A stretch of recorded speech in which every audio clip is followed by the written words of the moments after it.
facem și noi aici o reacție la numărul 1 care este Dani Mocanu aici cu noi. Stai că aici e introducere, perfect, așa. Hai să vedem. Mersi foarte frumos, bro, pentru donații. Te pun maxim, hai să vedem, mă scuzați. Ia uitați-vă ce Lamborghini și-a luat văruțul Dani, ești nebun la cap, vezi că ești șmecher Lamborghini ăsta dacă mă întrebați.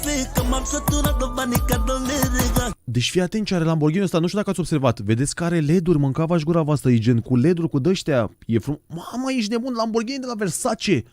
Vezi că au scos ăștia Lamborghini Versace, ești nebun la cap. Bine!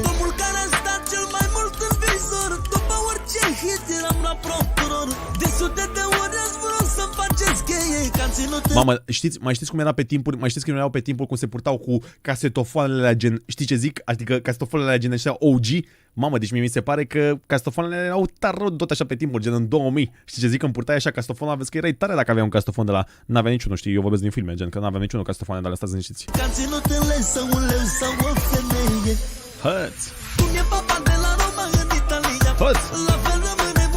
Bă, deci mie mi se pare că Dani Mocanu cum se mișcă el așa, bare el hazul lui, știi, gen cu aia cu ha, vezi dacă poți, vezi dacă știi ce zic?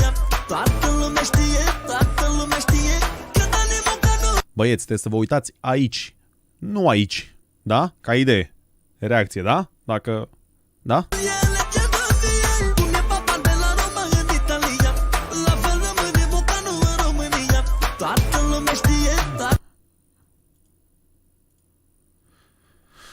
Hai să începem. 5.000 de euro, 1.500, 1.000, 2.000, 15.000, 16,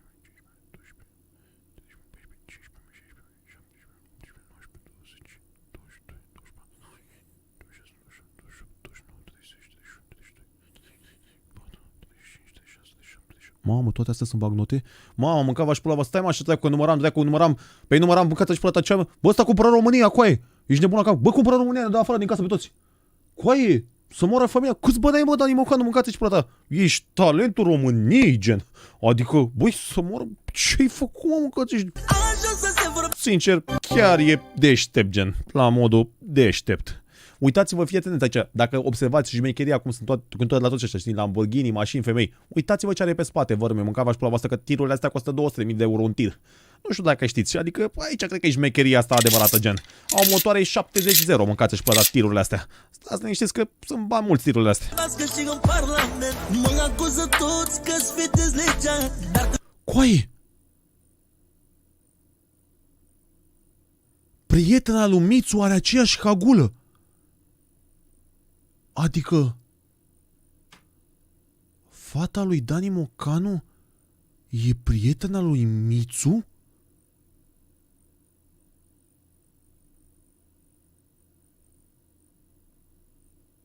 Nu cred.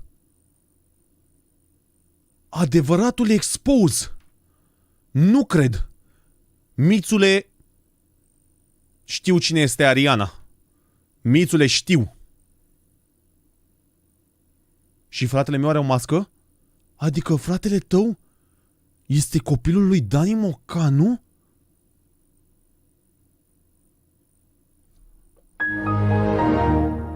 Hai să continui.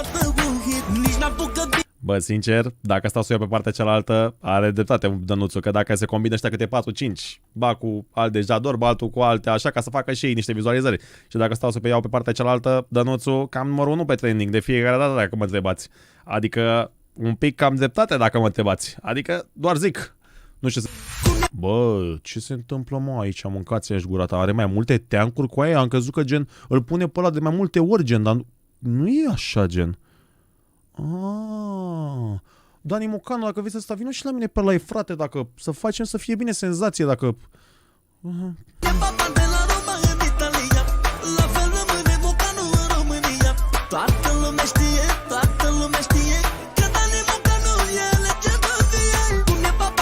Normal că sunt real cu aia, crezi că...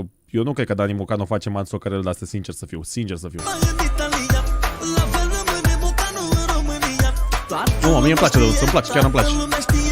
Că Dani Mocanu e un gen de vie, haide! Să fiu sincer cu voi, vă mai spun ceva. Am atras multe femei prin care era nem. M-au vrut în... Stai, ce sunt astea? Ce sunt astea, guys?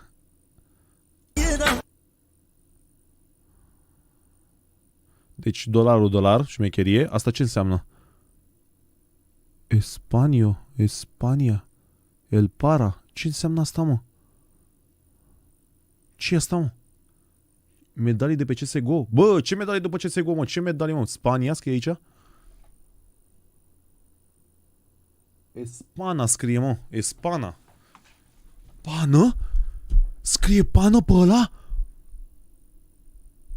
Pană, tactul e Dani Mocanu, coaie? Că Dani Mocanu e din Pitești și Pană e tot din Pitești. Asta înseamnă că Pană e copilul Dani Mocanu? Nu cred. Pană? Trebuie să-mi răspunzi, Pană. M-au vrut în patul lor și femei măritate și de-aia pun stop să mă spăl de păcate. Și-a venit momentul să opresc robinetul, că au curs bani mulți și ne-am făcut talentul care era. Chiar și-a făcut talentul, dacă vezi să... Mamă, ia uite, are și diamante pe pat, pe astea, mamă, îmi place. Mea a fost mai specială, că Balenciaga, nu-i rău. fără școală. Cum e papa de la Roma în Italia, Tăți! la fel Aici e același de ăsta, nu?